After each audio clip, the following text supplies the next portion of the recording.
బంతిని మరుదంతిని ఆశాంతంగా నీ సొంతంగా సహధర్మచారిణిగా సరిపెట్టుకున్నావు.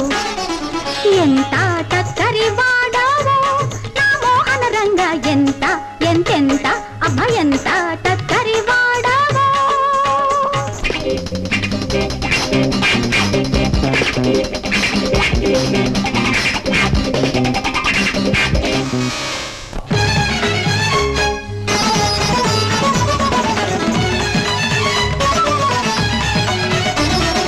సరిగమ పద పమ పద ప పద ప పని ద పమ గరి స స స స పదని సరి గరి ద పదరి పరి స పదని ద పమ ద ప గ పమ గ స.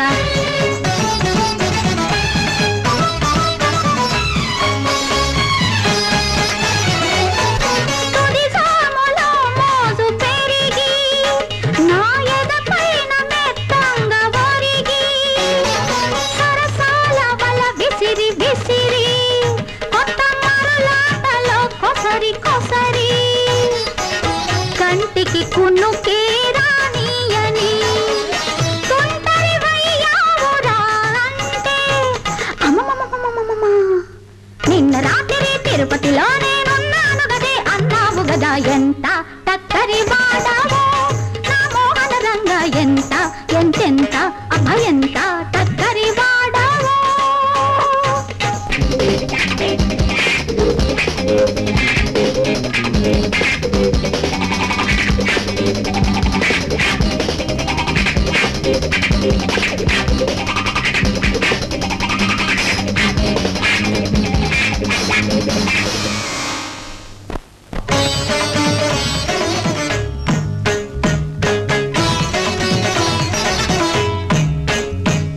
మదని స స స గరి దని స మదని గరి రి ని ద మగరి ఇగరి గమ గమ ద మదని ద ఇగరి గమ గమ ద మదని దని రి స గమ గమ ద మదని దని దని స గరి గరి దని స ఇద పమ ప మగరి స.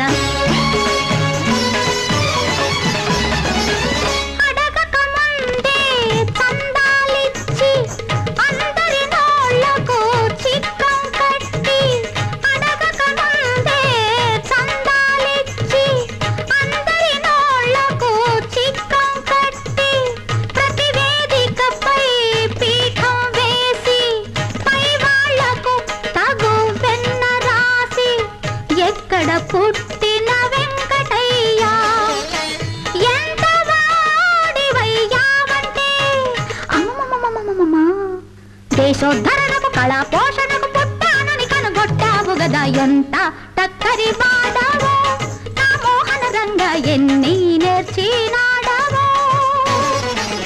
ఇంటిని విరిపంతిని మరుదంతిని ఆశాంతంగా నీ సొంతంగా సహధర్మచారిణిగా సరిపెట్టుకున్నావు. ఎంత టక్కరి వాడావో నా మోహన రంగ, ఎంత ఎంతెంత అభయంత టక్కరి వాడావో. శభాష్, నా సహధర్మచారిణిగా సరిపెట్టుకున్నందుకు నన్ను సరిగ్గా అర్థం చేసుకున్నావే. నువ్వు చెప్పింది కరెక్ట్. ఎప్పుడైనా ఎదురు తిరుగుతాడేమోనని ముందుగానే ఆ పిగాడిని బొక్కలకు దోహించేశాను. వీళ్ళెవరు అని కదా అడిగావు. వాళ్ళంతా నిజాయితీ అయిన ఆఫీసర్లు, ప్రజా వర్కర్లు, చేత్తడెరగని నిజాయితీ అయిన మనుషులు.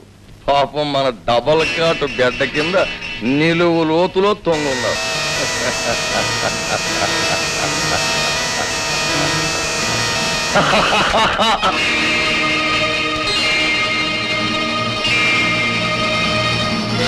ఎవరు నువ్వు? మిస్టర్ వెంకటేష్, నీ డబుల్ కాటుకి పూలదండకి ఉన్న కనెక్షన్ తెలిసిన మనిషిని. నీ గుట్టంతా ఇదిగో ఈ క్యాసెట్ లోకి ఎక్కింది మిస్టర్ వెంకటయ్య. నీ పాపం పండింది. కాంట్రాక్టర్ గా నువ్వు చేసిన మోసాలన్నీ తెలిసిపోయాయి. మర్యాదగా ప్రభుత్వానికి లొంగిపో.